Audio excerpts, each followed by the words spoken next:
출애굽기 14장 1절에서 14절 말씀입니다.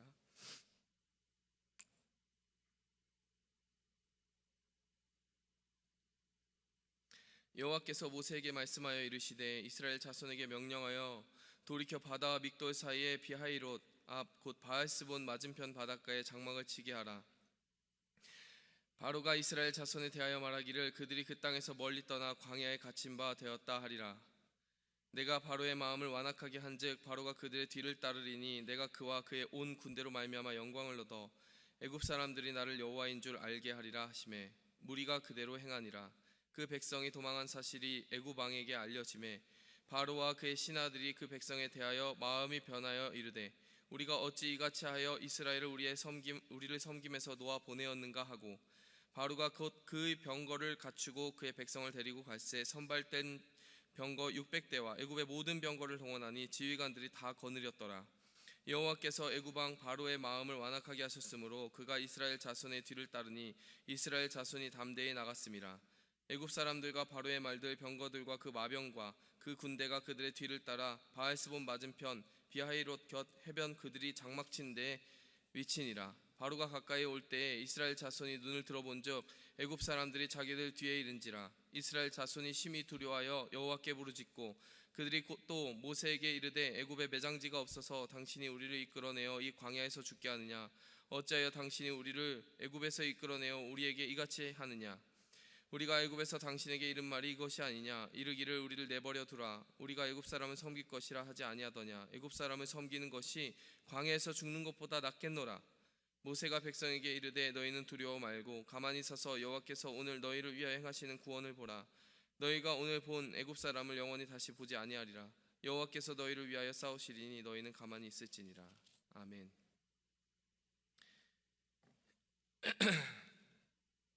예, 이제 이스라엘 백성들이 그 광야에서 나와 처음으로 맛보는 하나님의 자유를 그들이 누리고 있었습니다.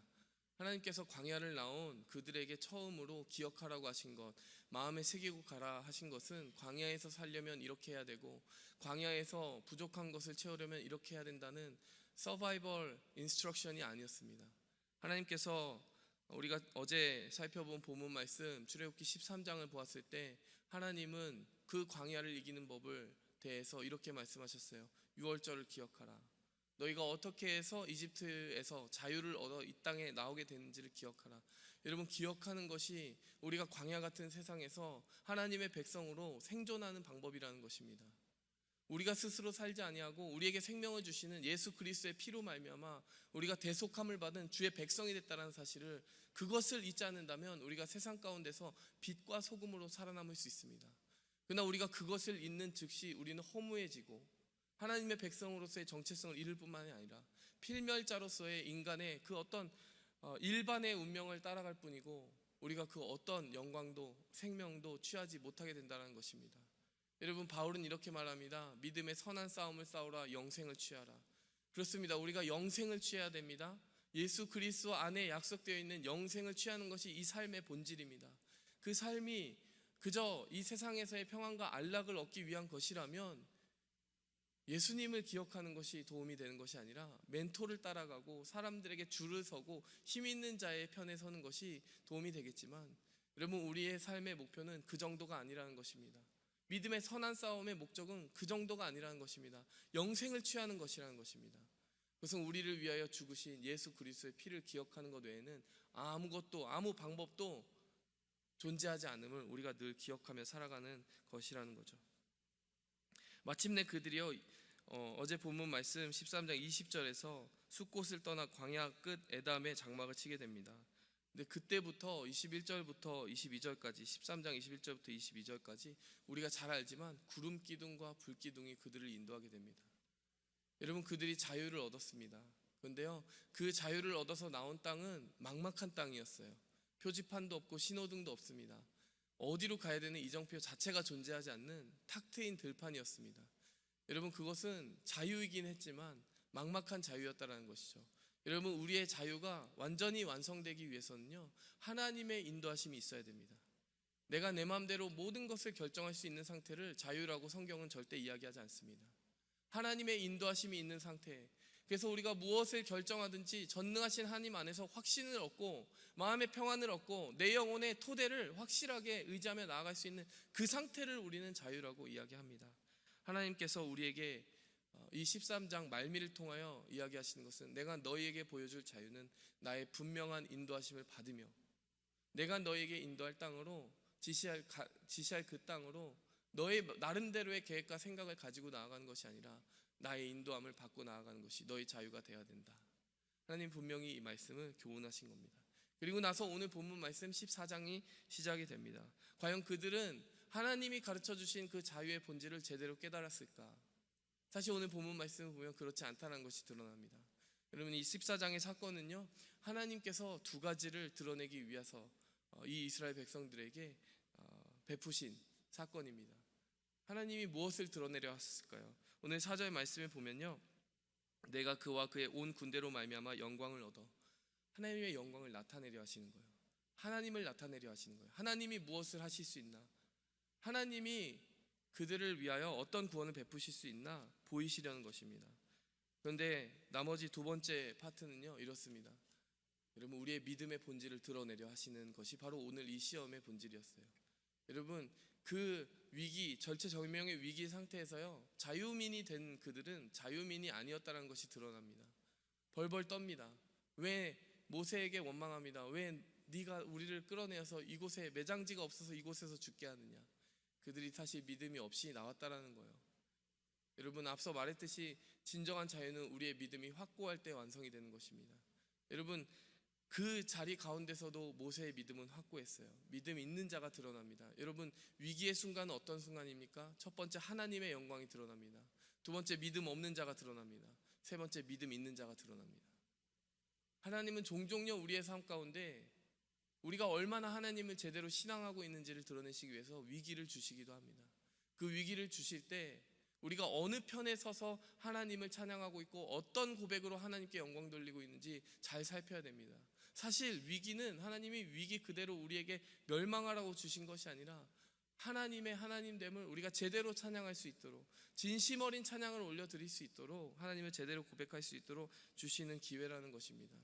여러분, 그러면 하나님께서는 그 위기의 장소를 어떻게 고르셨느냐? 오늘 첫 번째 살펴볼 부분은요, 2절 말씀에 보니까요, 바다와 믹돌 사이에 비하이롯 곧 바알스본 맞은편 바닷가에 장막을 치게 하라. 여러분, 이 위기의 순간에 이 지명을 아주 세밀하게 기록하고 있습니다. 이 지명에 대해서 조금 살펴볼 필요가 있어요. 첫 번째 나오는 믹돌이라고 하는 지명이 나옵니다. 이것은 이제 이집트의 가장 강력한 국경 수비대가 진을 치고 요새를 만들고 있는 지명을 믹돌이라고 합니다. 이제 그곳을 벗어나면, 이제 노예가 도망하면 그 국경 수비대에 걸리기 때문에 국경 수비대에게 반드시 잡히거나 죽임을 당하게 되는 것이죠. 국경 수비대가 거기 있기 때문에 외부인의 침입이 있을 때 그 침입을 막을 수 있는 역할을 이 믹돌이 하고 있습니다. 근데 여러분, 이 하나님께서 이 믹돌로 어떻게 가라고, 믹돌 근처로 어떻게 가라고 하셨냐면요, 2절에 보니까 이스라엘 자손에게 명령하여 돌이켜. 기껏 나왔는데요, 하나님께서 다시 돌아가라고 하시는 거예요. 근데 돌아가는 그 지역이 어느 쪽이냐면 국경 수비대, 이집트의 최강의 군대들이 마지막으로 최강의 그 국경 수비대가 요새를 이루고 있는 그 땅이었다는 것입니다. 바다와 믹돌 사이랍니다. 바다와 믹돌 사이. 여러분, 바다는 어느 쪽에 있냐면요, 동쪽에 있어요. 이제 그들이 이렇게 돌아서 가야 됩니다. 그리고 믹돌은 북쪽에 있습니다. 요새가 있습니다. 그리고 나서 바알스본이라고 하는 지명이 나옵니다. 바알스본 맞은편 바닷가라고 나옵니다. 바알스본은 어떤 곳이냐? 바알을 섬기는 자들의 땅입니다. 우상 숭배자의 땅입니다. 이곳은 남쪽에 있었습니다. 그리고 서쪽은 어느 땅입니까? 이집트입니다. 자, 우리가 지도를 다시 한번 머릿속에 상상해 보셨으면 좋겠어요. 동쪽에는 이렇게 깎아지른 지도의 형태가 돼 있어서 동쪽에서는 바닷가가 그들을 가로막고 있게 되었고요. 북쪽에는 믹돌이라고 하는 요새가 있게 되었고요. 그리고 남쪽에는 바알스본이라고 하는 우상 숭배자의 땅이 있었고요. 이집트에는 돌아가서는 안 되는 그들을 속박하였던 땅이 있습니다. 여러분, 어떻게 된 것이죠? 사방으로 포위된 것입니다. 근데 하나님께서는요, 그들의 무대를 어떻게 설정하셨냐면 바로 그대로 해안길만 따라서 가면 약속의 땅으로 갈 수 있는 그들을 굳이 돌아가라고 하셔가지고요, 위기의 땅으로, 그 한복판에 두시는 거예요. 바다와 국경수비대와 우상숭배자의 땅과 그들을 노예로 속박하였던 그 이집트가 사방으로 둘러싼 땅에 한복판에 두시는 겁니다. 여러분, 그리고 나서 하나님께서 말씀하시는 거죠. 이때야말로 이집트 사람들이, 애굽 사람들이 나를 여호와인 줄 알게 하리라. 여러분, 하나님께서 우리에게 뜻없는 위기를 주시지 않습니다. 어떤 그 위기를 주실 때 하나님 반드시 그에 뒤따르는 승리를 주시기 위해서 우리에게 위기를 주십니다. 여러분, 우리가 위기를 만날 때마다 하나님 왜 이런 일이 저에게 벌어졌습니까? 여러분, 하나님이 우리의 삶에 계시기 때문에 위기도 찾아오는 줄 믿습니다. 여러분, 하나님께서 우리와 계시기 때문에 그 위기가 위기되지 아니하고 우리를 구원하는 하나님의 방법이 되고 하나님의 승리의 위대함을 나타내는 놀라운 계시가 되는 것을 우리가 반드시 신뢰하고 나아가야 될 줄 믿습니다. 여러분, 그들은 사면 초가였어요. 사방이 이렇게 가로막힌 지형 가운데 있었어요. 그런데도 하나님께서는요, 그곳이 너희가 살 길이라고 하셨어요. 그곳이 바로 너희가 자유를 배우는 땅이라고 하셨습니다. 여러분, 그렇게 그 사방으로 둘러싸인 가운데 땅의 이름이 무엇이었습니까? 비하히롯입니다. 비하하롯이라는 이 땅, 어떤 땅일까요, 여러분? 이 땅의 이름은 이것입니다. 거기서부터 너희 자유가 시작된다. 그들은 분명히 불기둥과 구름기둥을 통해서요, 하나님의 인도하심을 받는 그 자유민으로서의 삶을 배웠어야 되는 거예요. 여러분, 그리고 나서 이 땅까지 오게 되었습니다. 그런데 하나님께서는요, 그들이 정말로 주님을 신뢰하고 있는지를 판단하시고 그 비하하롯이라는 곳에서, 그 위기 가운데 사방으로 둘러싸인 곳에서 그들이 진정한 자유를 다시 한번 배우기 원하셨습니다. 여러분, 어떻게 하나님의 자유가 그들에게 임하게 되었습니까? 여러분, 그들이 드디어 부르짖기 시작합니다. 10절 말씀을 보니까요, 이집트 사람들이 자기들 뒤에 도착해서 그들을 치기 위해 오니까요, 심히 두려워하여 여호와께 부르짖고, 여러분, 드디어 두려워하기 시작하고요, 드디어 기도하기 시작합니다. 어떻게 보면 하나님의 인도하심을 받고 그 땅까지 올 때까지만 해도요, 안일하게 생각한 것 같아요. 별일 있겠어? 뭐 이집트 군대가 쫓아오겠어? 이런 생각은 아무것도 한 게 없는 거죠. 근데 지금은 두려워하고 있습니다. 그리고 기도하고 있습니다. 여러분, 하나님께서요, 위기의 가운데 우리를 하나님의 백성 되게 하고 거룩한 자유민 되게 하시는 첫 번째 방법은 우리로 기도하게 하시는 겁니다. 하나님이 기도하라 하세요. 위기의 순간에 우리가 어떻게 하면 고결한 하나님의 백성으로서의 심지를 지킬 수 있느냐, 기도하는 것입니다. 여러분, 두 번째로 그 위기의 순간에 우리가 어떻게 하면 자유를 지킬 수 있습니까? 여러분, 12절 말씀 보니까요, 우리가 애굽에서 당신에게 이른 말이 이것이 아니냐, 이르기를 우리를 내버려 두라, 우리가 애굽 사람을 섬길 것이라 하지 아니하더냐. 여러분, 믿음을 잃어버렸습니다. 근데 믿음을 잃어버린 이유가 무엇입니까? 11절 말씀 보세요. 또 모세에게 이르되 애굽에 매장지가 없어서 당신이 우리를 이끌어내어 이 광야에서 죽게 하느냐. 여러분, 중요한 사실 한 가지를 잃어버렸습니다. 11절 말씀을 보니까요, 이스라엘 사람들이 지금 그곳에 위기를 닥치게 되니까 고백이 바뀌었어요. 하나님이 우리를 이끌어내셨다라는 고백이 아니라요, 모세에게 말하면서 왜 당신이 우리를 이끌어냈냐라고 이야기합니다. 분명히 하나님이 하신 일이었는데 이제 사람이 했다라고 말이 바뀌기 시작하는 거예요. 여러분, 그들의 믿음의 중심이 사람에게 있었다는 것을 보여주는 것입니다. 여러분, 우리가 위기의 순간에 어떻게 하면 자유민으로 굳게 설 수 있습니까? 여러분, 하나님이 하셨다라는 고백을 지키면 우리가 자유민으로 설 수 있습니다. 여러분, 그 고백을 지키는 사람이 있습니다. 14절에 보니까요, 여호와께서 너희를 위하여 싸우시리니 너희는 가만히 있을지어라. 여러분, 모세는 그 고백을 지켰던 거예요. 지금까지 하나님이 하시지 않았냐? 하나님이 하셨는데 왜 너희가 했다고 하느냐? 왜 내가 했다고 하느냐?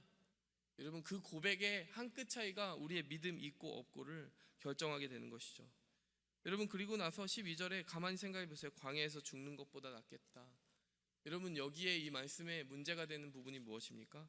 분명히 하나님께서 이 땅 가운데 다시 돌아오라고 하실 때, 돌이켜 명령하실 때, 돌이켜 가라고 명령하실 때, 그 돌이켜 가는 것의 목적을 말씀해 주셨습니까? 안 해주셨습니까?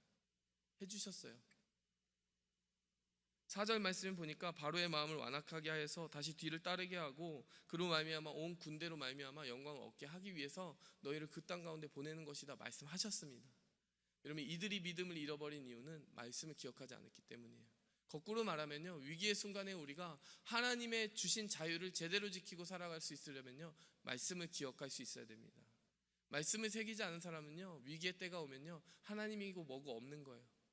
지금까지 자기 힘으로 살아왔다고 생각하는 거예요. 의지할 게 자기 자신밖에 없는 거예요. 기도는 합니다. 부르짖습니다. 그런데 두려움으로 부르짖어요. 믿음 없이 부르짖습니다. 여러분, 이 안에서 우리가 분명하게 하나님의 그 섭리를 바라보면서요, 우리의 마음 가운데 오늘 새기고 가야 되는 것은 이것입니다. 하나님은요, 우리에게 위기를 주실 때 진정한 영적인 자유를 주시기 위해서 우리를 뜻과 섭리가 있어서 그 위기 가운데 몰아넣으신다. 우리의 자녀의 위기, 사업의 위기, 직장의 위기, 어떤 위기가 찾아오든지, 건강의 위기가 찾아오든지 우리의 고백은 한결같아야 됩니다. 하나님이 지금까지 하셨으니 앞으로도 해주실 것을 믿습니다. 그것을 위해서 우리가 어떻게 싸워야 됩니까? 기도하게 하기 원하시는 하나님의 마음을 알고, 위기가 왔으니 기도해야 되겠구나, 기도하면 이것이 기회로 바꾸겠구나, 기도해야 됩니다. 두 번째는 하나님이 이미 해주셨던 그 말씀을 기억해야만 굳건히 흔들리지 않고 토대 위에 설 수 있습니다. 세 번째로, 이거 지금까지 내가 한 것 아닌데 그 겸손한 자리로 다시 나아가 하나님이 하셨고 하나님이 하실 것입니다, 제대로 고백하고 찬양할 때 우리가 승리할 수 있습니다. 이것 모르는 사람이 어디 있어요? 이거 말씀과 기도와 찬양으로 승리해라 모르는 사람은 어디 있습니까? 근데 여러분, 그 상황 가운데 던져 놓잖아요. 분명히 갈라집니다.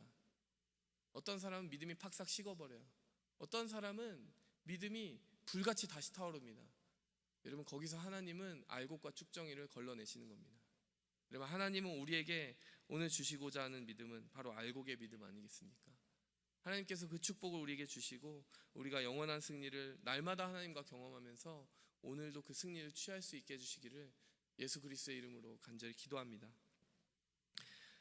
특별히 청년들 중에도 지금 많은 위기를 겪고 있는 청년들이 있어요. 어제도 말씀드렸듯이 양성종양 때문에 방사선 치료를 받고 있는 친구가 있고, 또 그 암세포를 죽이기 위한 지금 약물 치료를 하는 충순 형제가 있고, 아까 말한 친구는 이사랑 형제입니다. 그리고 골수가 지금 피를 만들어내지 못해서 1년 안에 그 골수 이식을 받지 않으면 치사율이 절반이 넘는 위험한 상태에 있는 이임선 자매라는 친구가 있습니다. 뿐만이 아니라 최근에 그 스킵 드라마 섰던 친구 중에 그 술 취한 사람 연기를 했던 친구가 정재훈 형제거든요. 그 친구가 사실 그날 아침에 십자인대를 파열당했어요. 그날 아침에 운동하다가 십자인대가 파열됐습니다. 그런데 끝까지 스킵 드라마를 해야 되겠다 하고 올라왔던 거예요. 그게 지난 크리스마스 때 있었던 일입니다.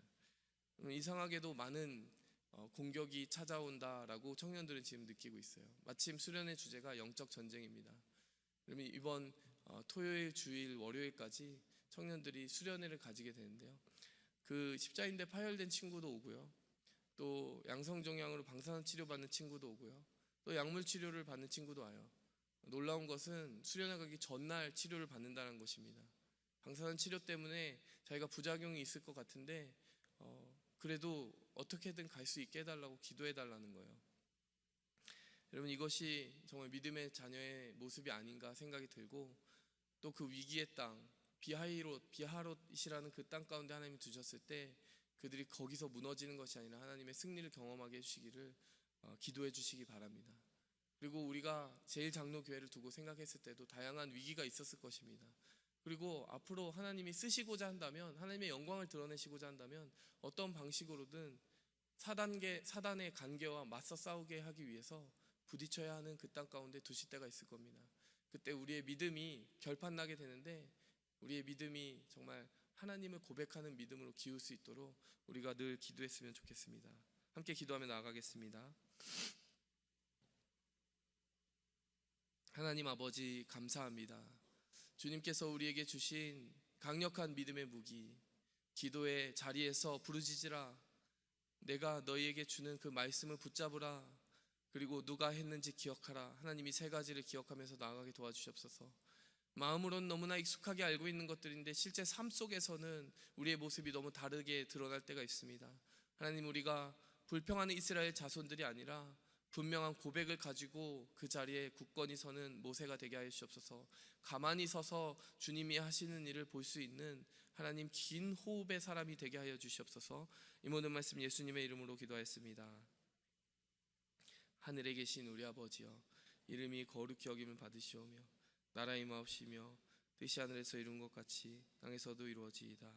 오늘날 우리에게 일용할 양식을 주옵시고 우리가 우리에게 죄 지은 자를 사하여 준 것 같이 우리 죄를 사하여 주옵시고 우리를 시험에 들게 하지 마옵시고 다만 악에서 구하옵소서. 대개 나라와 권세와 영광이 아버지께 영원히 쌓옵나이다. 아멘.